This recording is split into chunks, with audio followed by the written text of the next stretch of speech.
All right. Yeah, what we want to do today is wrap up points of inflection using our second derivative. So I want to spend the majority of our time doing some practice. Remember that we're talking about concavity when we're dealing with the second derivative. And when you take that second derivative and set it equal to 0, as you can see here, that's going to give you a point of inflection. Okay? Now, it gives you a point of inflection so long as the sign of the second derivative changes. Alright, so you are going to need to do a sign diagram for this as well. Now, one thing on your quizzes, some of you forgot, when you're asked for an interval, make sure that you actually give the intervals. Okay? So, for example, on this, if you're asked for the intervals where we're concave up or concave down, make sure that you actually give the intervals. Some of you did a sign diagram and just left it at that. Alright, so you got most of the credit, but for instance here, if I ask you, give the intervals where the graph is concave up and concave down, you should actually give intervals, not just a sign diagram. Okay? But there we're looking for points of inflection. And remember, we had two different kinds. We had the stationary inflections, which we had seen just briefly when we were looking at the first derivative, because we got those when we were dealing with critical values, okay, or stationary points. And we had called those plateau points. Now, the points of inflection that we're going to be looking at mostly, we're going to be dealing with these non-stationary inflections, and that's the kind that you see here. And it's the point, if you'll remember, it's the point where we change from being concave down to now it's starting to be concave up. Or here, when we were concave up and now it's changed to being concave down. Alright. So that's just a brief summary there. Okay. What I want to do is, I'm going to run through one of these with you to kind of refresh our memories with it, and then I'm going to let you guys just practice together to work through these, and you don't necessarily have to do all A through H here, but try a few of those. And then number 10 is an interesting one. It's the normal distribution function, and this is kind of a thing that IB will do a lot too, is they'll kind of tie two topics that we've studied that are somewhat unrelated, and they'll tie them together. So here, we looked at the normal distribution already this year, but now, hey, let's look at the stationary points or the critical values, find the intervals where it's increasing and decreasing, let's find the points of inflection, and then look at the limits as x approaches infinity and negative infinity, and then sketching the graph. So again, kind of tying a few different topics here together with something that we looked at a while ago with the normal distribution. Well, let's take a look. Let's take a look at, we'll do H, okay? And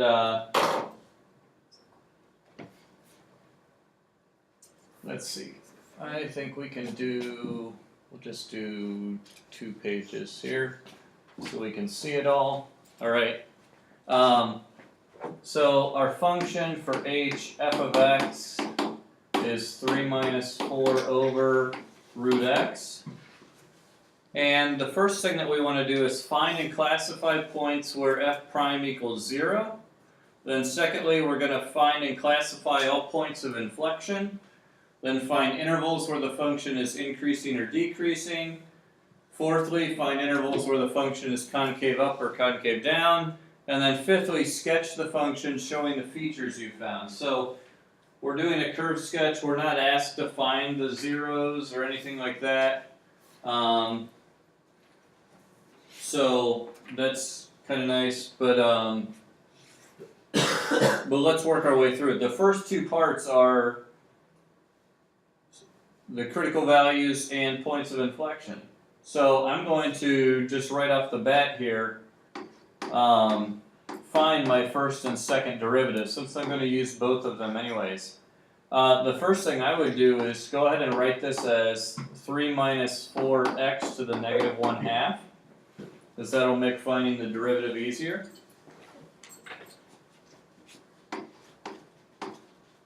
Then f prime of x. What will f prime of x be? 2x to the negative 1. 2x to the negative 3 over 2. 3/2, good. The derivative of 3 is 0. Negative 1/2 times negative 4 is the positive 2, and then we subtract 1 from the 1/2. Good. How about our second derivative?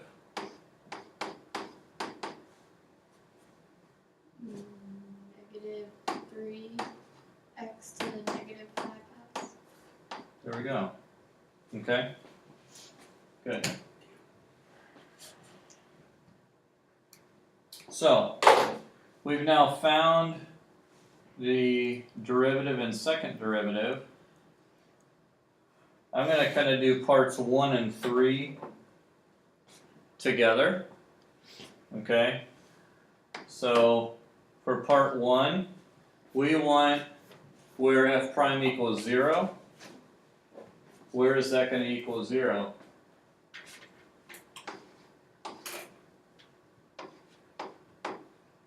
Next is Huh?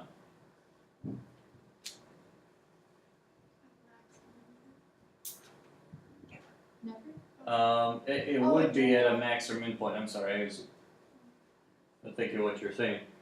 But what will make that equation equal 0? Nothing. Nothing. There's no solution. Okay?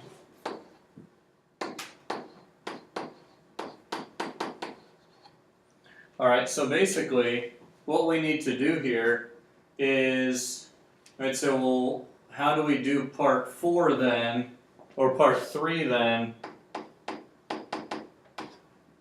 The interval for increasing or decreasing. Basically, if there are no critical values, okay, So it just goes one way the entire time? exactly.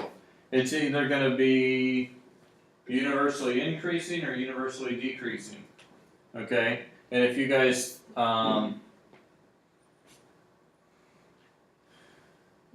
it will have an asymptote at 0, okay? But it still will be consistently increasing or decreasing. So really the only thing that we need to look at is the domain, okay? X does not equal 0, and that was the domain of the original function as well. So when we do our sign diagram, we're gonna basically have two intervals, the negative numbers and the positive numbers.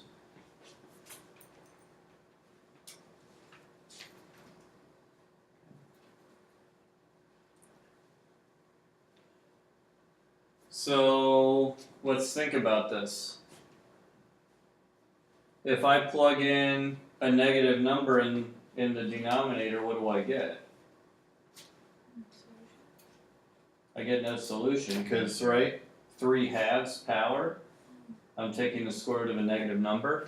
So this actually isn't even defined. And if you think about your parent function, square root of x, you know that's not defined for negative numbers anyways. Alright, so now we plug in a positive number, and obviously a positive over a positive is going to give us a positive. Alright, so we would then say that this is increasing.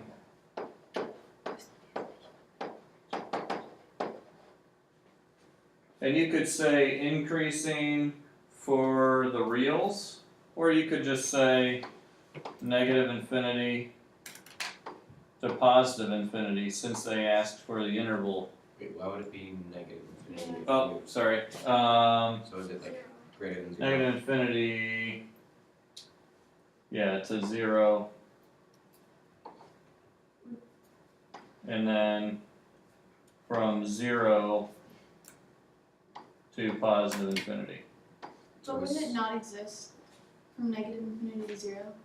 Isn't that what we? Oh yeah. I'm sorry.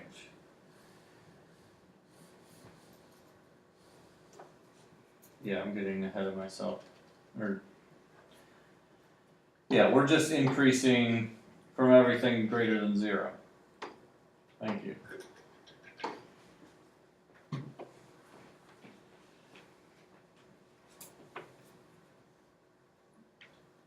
it all there, we just need to pay attention to our sign diagram now. Okay, so there's parts 1 and 3. We know we're increasing from 0 to infinity.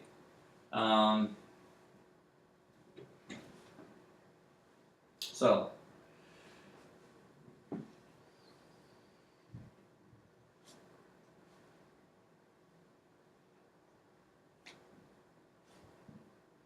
all right. The second thing that we'll do then is use our second derivative and kind of do the same thing. If you'll notice though, the second derivative is going to be negative 3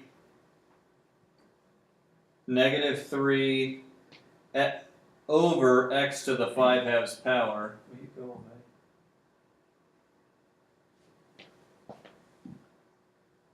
There we go. Okay.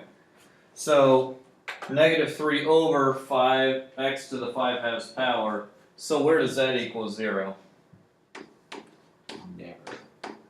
Yeah, it's never going to equal 0. Okay. So again, there's no zeros, which means that there are going to be no points of inflection.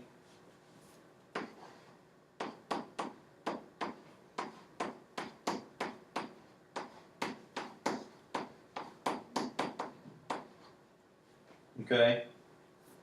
However, we do still have a sign diagram. Just going to catch up. There we go. So, in our sign diagram, we already know that this is undefined to the left of 0.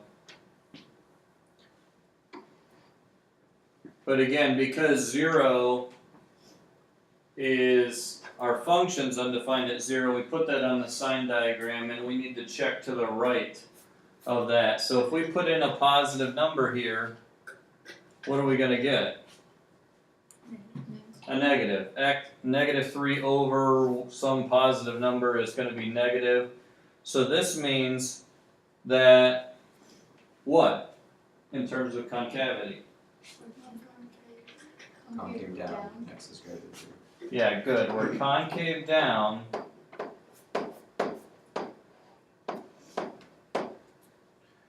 And that's when that's going from 0 to positive infinity.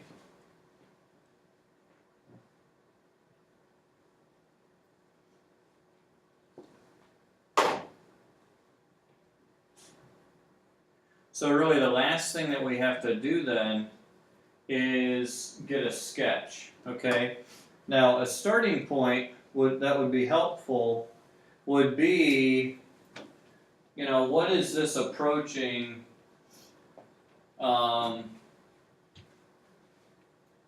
if you get a point or two on the graph, that would be helpful, okay? We know that there's this asymptote at 0, and we know that it's going to be constantly increasing to the right of 0, and it's going to be concave down to the right of 0.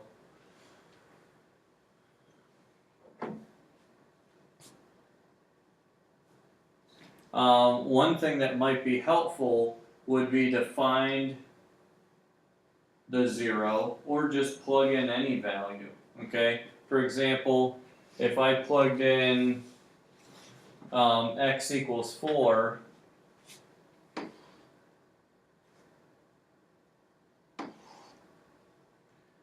x equals 4, that's going to be 4 over 2. So 2, 3 minus 2 would be 1. So I know I'm going through the point 4, 1. Okay? Just finding a random point on the line so we have somewhere to start from on our sketch. Okay? If you wanted, you could find out where it actually does equal 0. Okay? And you'd have to have 4 over the square root of x equals 3, so that'd be the square root of 4/3. But regardless, what you have here, again, the asymptote at 0, you're going to have this look to your graph. Okay? And you'll notice as we go from to the right of 0, we're constantly increasing, and that's also, it's not increasing as much the further and further you go to the right, so that's concave down. Okay? Yes? Why do we not acknowledge the 3? We did. I plugged in 4, so the square root of 4 would be 2, Oh. so I did 3 minus 2 to get to 1. That's all right. One temptation is going to be to try to make the 3 like a y-intercept or something. Yeah. And, you know, at first glance you think that, but then you remember this isn't 4 times the root of x, it's 4 over the root of x. So there is no y-intercept here. How is it concave downwards? Because remember, concave down means our acceleration is negative. In other words, our velocity is slowing down. So if you look at the tangent lines here, here we have a very sharply upward tangent line, if it were actually touching. Here the tangent line isn't quite as sharp, so you see the velocity is slowing down, and the further you go, the slower that velocity is going to be. Okay? And it doesn't mean that velocity has to be negative, that would be decreasing. It just means it's slower than it was earlier in the graph. Okay? Alright, so you guys understand what you need to do here? Okay? I still don't really understand what points of inflection are. I get like the whole slowing down thing that you just explained, but what are the points of inflection? The points of inflection, and we didn't see any in this case, but it's the point where if you had a graph that did have some change in inflection, like here we were slowing down, but then it started to speed up again. Okay, so if that actually happened. If that happened, there's a point in time there where we stop slowing down and we start to speed up. If you think about it, it's kind of like you see a red light and you take your foot off the gas and you just start coasting and you're slowing down and slowing down. Then the light turns green and you hit the gas. That moment where you hit the gas and you stop slowing down and you start speeding up, that's your point of inflection. Can that be the same point as a plateau point? Yes, it That's if can you be. actually stop, right? Hmm? That would be like if you actually stopped, and then you start back up again. Well, actually, yes. A plateau point is like you slowed down to the point where you actually hit 0 for a split second, and then Yeah. you immediately It's like started when It accelerating. actually hit 0. That's the plateau, because it's a critical value and a point of inflection at the same time. This would be like the light turned green as you were still coasting to it. As you were still coasting, At you the know. same velocity, yeah. Yeah, you were still moving and it turned green and you started So you accelerating. actually stopping is for the first derivative, you staying the same velocity, and then you starting, and then you going back up again is for the second derivative. Yeah. Okay, that makes sense. Alright, so I'm gonna let you guys work on some of these together, just for some practice, and hopefully this will help us wrap things up here, okay?